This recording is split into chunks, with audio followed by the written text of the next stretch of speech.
the more and more I would come to Ghana for those immersion trips for my organization, the harder it was for me to go back to the States. I had a conversation with my wife and I said, you know what? I think the next place in our journey is Ghana. For the first couple months, I would wake up and I would just be like, wow, we're in Africa. Like we're actually living here. And it was really exhilarating and exciting. And for the first time in my life, I felt like a human being disconnected from the color of my skin, and it was transformational. So the difference between visiting Ghana for a holiday or vacation and living here is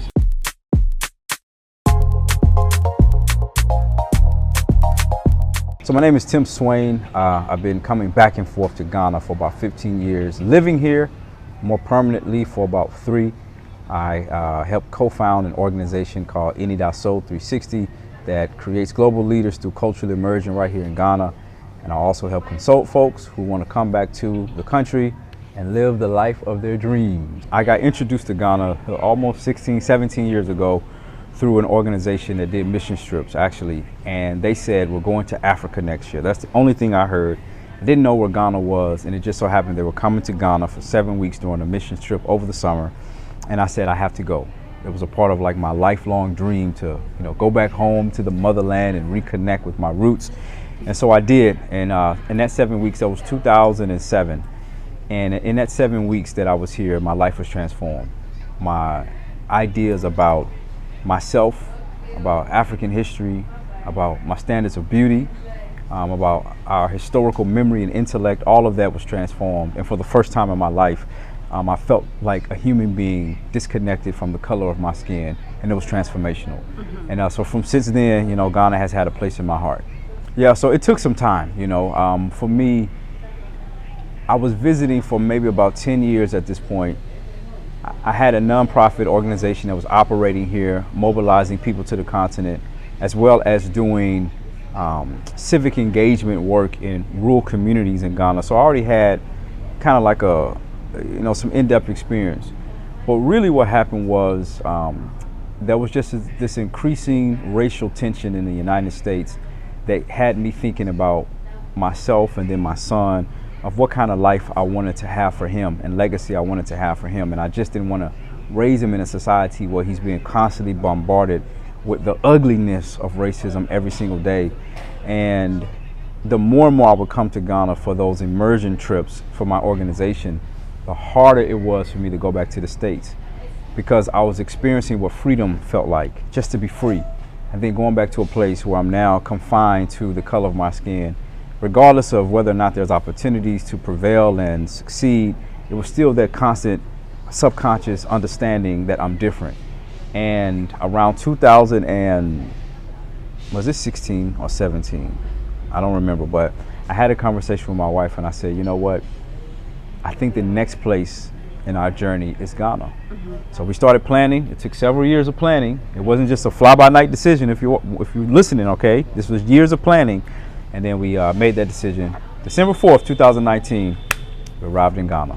It was a dream come true because for folks out there watching, if you set a goal and you're working towards that goal for so long, for like years and years and years, you keep seeing this reality in your mind, so that when it actually manifests itself, it's almost surreal. It's like, is this really happening? So for the first couple months, I would wake up and I would just be like, wow, we're in Africa. Like we're actually living here. And it was really exhilarating and exciting. And I'll say that I think we came at the right time, because shortly afterwards, the world, unfortunately was rocked by this global pandemic of coronavirus. And to be in Ghana during the earlier stages of the pandemic was far better than being in the United States. And so I was grateful that we were here. Even though it was challenging, it was definitely better to be here during that time in the States. I think like everyone else during Corona, nobody knew anything. And so everybody was hyper vigilant. Everyone was on edge. Just the normal things that you would do when you move to a new place, like go to social events, network, meet people, find out, hey, you couldn't really do that. And so we were kind of insulated within ourselves and our own family. Our son was out of school, and it was stressful. It was very stressful. It was extremely stressful just trying to navigate along with the rest of the world where do we go from here? You know, if you know, and you remember how it was initially. If you sneezed or you coughed, people looked at you as if like, you know, like you had, you know, some kind of, you know, just crazy illness. So just navigating those pieces was a little difficult. Yeah. So I think it happened in phases. I think the first phase was like the honeymoon phase where everything was okay. So you would see things, but it would be minimalized because you were such in this surreal moment of like, I'm living in Africa. Some of the things you will see, just like the rubbish problem or sanitation or trash problem, people chopping your money. You think, just 1 CD, 2 CDs, you know, that's not a big deal. But for me, I overlooked them. Then the second part of the phase was kind of like, you know, it's like the sober reality of like, you start noticing classism, noticing that, okay, I, as a foreigner coming from the US, as an Obruni, I get special treatment. And that's, you know, that's not right. You know, why am I being put at the front of the line when this person's been waiting for 10 minutes and they heard my accent and they put me at the front of the line? And so seeing those kinds of things, seeing the systemic issues, such as the disparities between certain areas in Ghana, certain regions, you know, oh my God, listen, we can go on and on. And then I think it was just sobering up to the reality that I'm in a great space, but I'm also privileged to be here. And my experience in Ghana is not the typical experience of the everyday Ghanaian or just person living here. And reconciling what's my responsibility to help make an impact where I am, but at the same time not drive myself crazy with trying to solve every single problem. And that was a real challenge for me.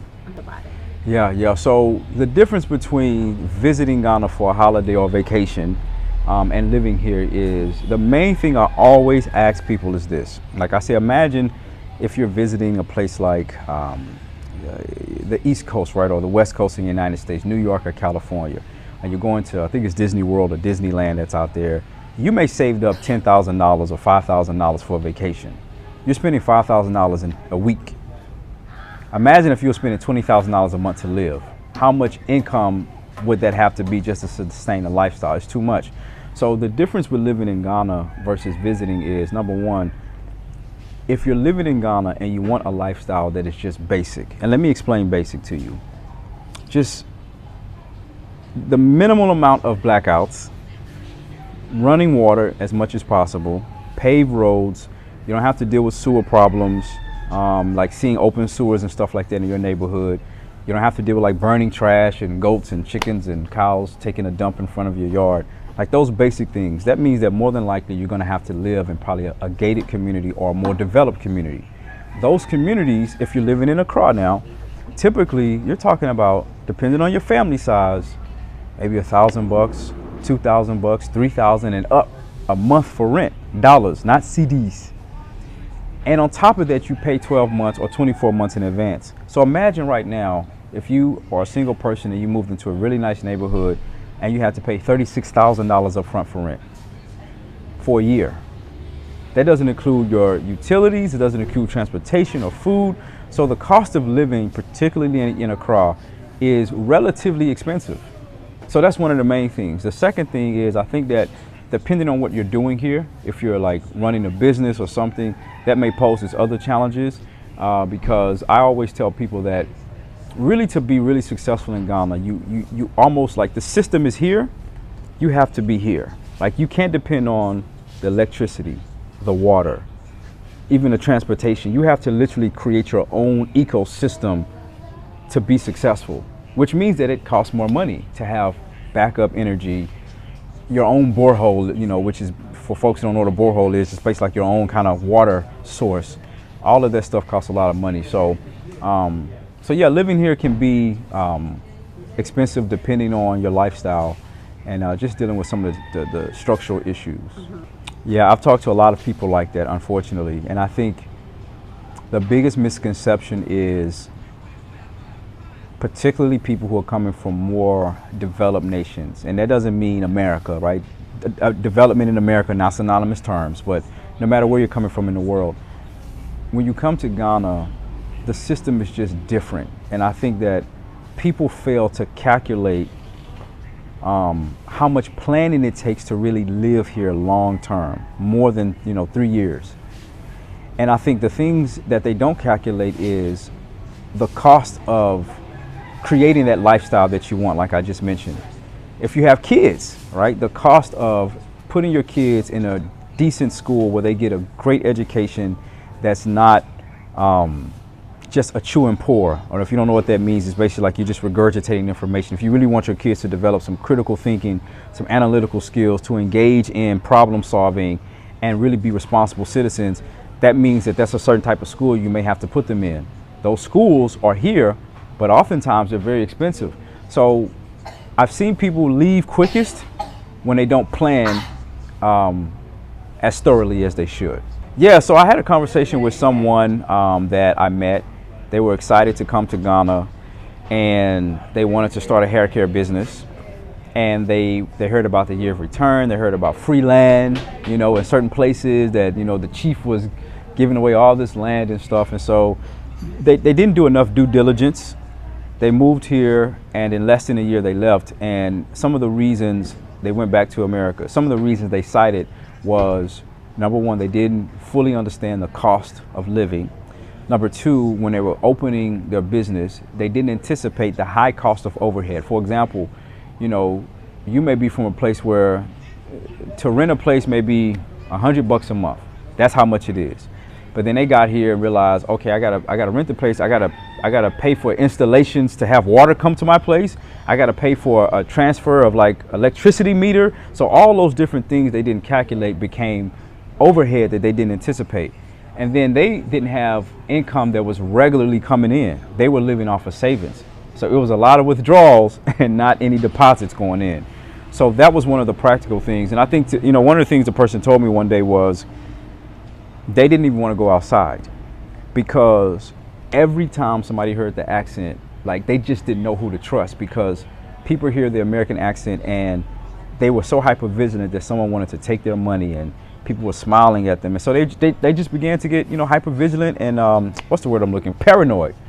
They began to be paranoid, and so they stayed in the house because they just, like, imagine having your money taken, and everywhere you go it's like you want to pay 5 CDs for something, but someone wants you to pay 35 CDs. That's a shock initially. Trying to develop friendships, and then having people steal from you. I know this is sounding really terrible, but let me say what could have avoided this, all right? Because that sounds really bad. What could have avoided a situation like this was like somebody really taking the time to reach out and have somebody consult them through the process, to really help them understand the difference between being here for 2 weeks for a nice vacation and being here for 2, 3, 4, 5 years and creating a lifestyle here. If they had that one thing, somebody who really understood the system to walk them through the process, to help them think about it differently, they could have avoided a lot of those things. Yeah, and so I have a book, one of the recent book I just published is called Aquaba, right? The Complete Guide to Your Stay in Ghana. And the reason I wrote this is simply because I got so many emails, so many messages, so many social media posts, people wanting to move to Ghana, and they just didn't know where to start. And I couldn't take the time to, you know, spend 8 hours a day answering everybody's questions. It was just too much. So I said, let me take my 15 years of experience traveling in and out the country, working in the country. I went to school here in Ghana. I started a nonprofit organization that works in Ghana. So I've been interacting on various levels. I have a family here in Ghana. So let me take all of this information, let me put it in a comprehensive guide to help people not make the same mistakes that I made. I spent a lot of money. I've wasted countless hours. And I want people to not make those same mistakes, because I understand now that there's a lot of opportunity here. And I know you guys hear that often. But when I say opportunity, there's economic opportunity, there is educational opportunity, because everything depends on your vision, what you want to do. And you can do it here, but it just takes the right planning to do it. And I want to help people do that in the right way. That's why I wrote it, because I just want to help people make it back home, you know. So one of the things I wrote, I'm really excited about it. In the book is 50 questions you need to ask when finding a home in Ghana.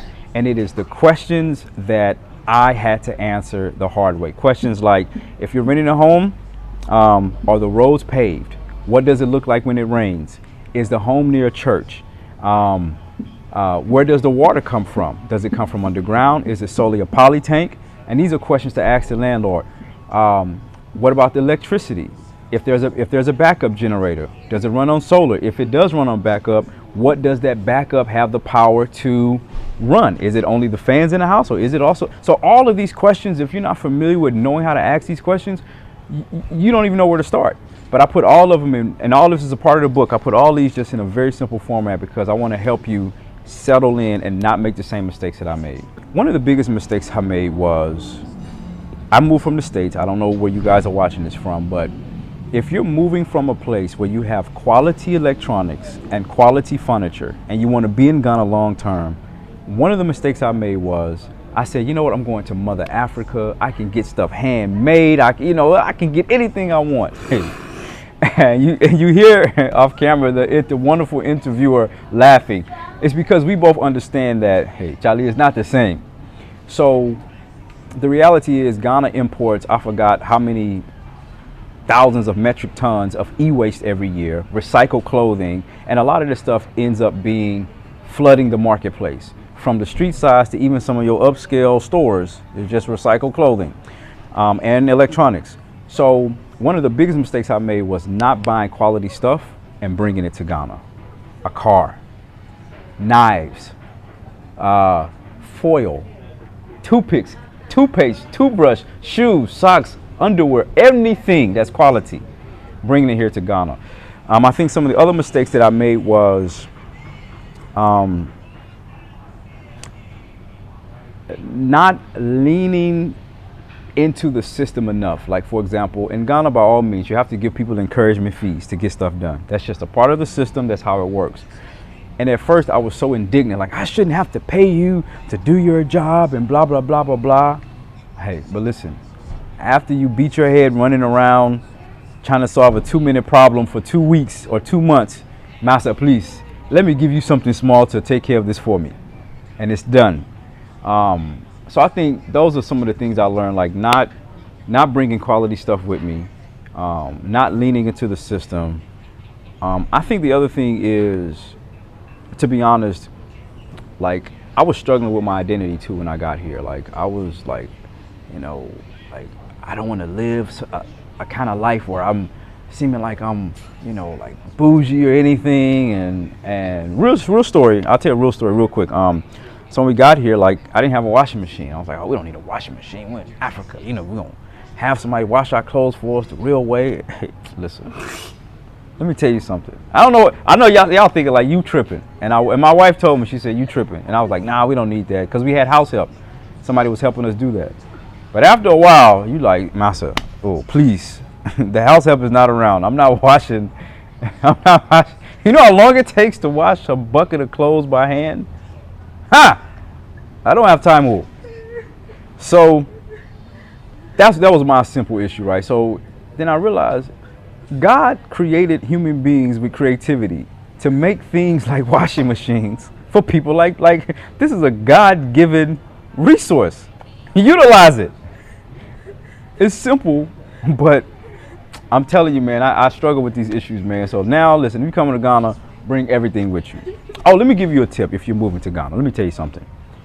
If you want to bring electronics from the States or somewhere that has like 120 or just a different kind of voltage, you can actually, if you're like going to be here long term, you can actually have your house wired to whatever kind of electrical current that you're coming from. So if you're using appliances that run on 120, like here in Ghana it's 220, but if you're using appliances that run on 120 and you can buy those affordable ones there and you have the money, have an electrician wire your house to 120 so you can utilize those products. I didn't know that. You shouldn't have to do all that. But anyway, number one is money. How will you earn income?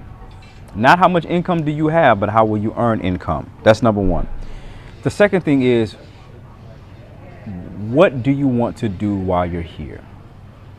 That helps me determine how to advise them on creating a plan that is helpful for them. If they want to come here because they're trying to escape the UK because of racism, they don't have a plan, it'll be very difficult after a while.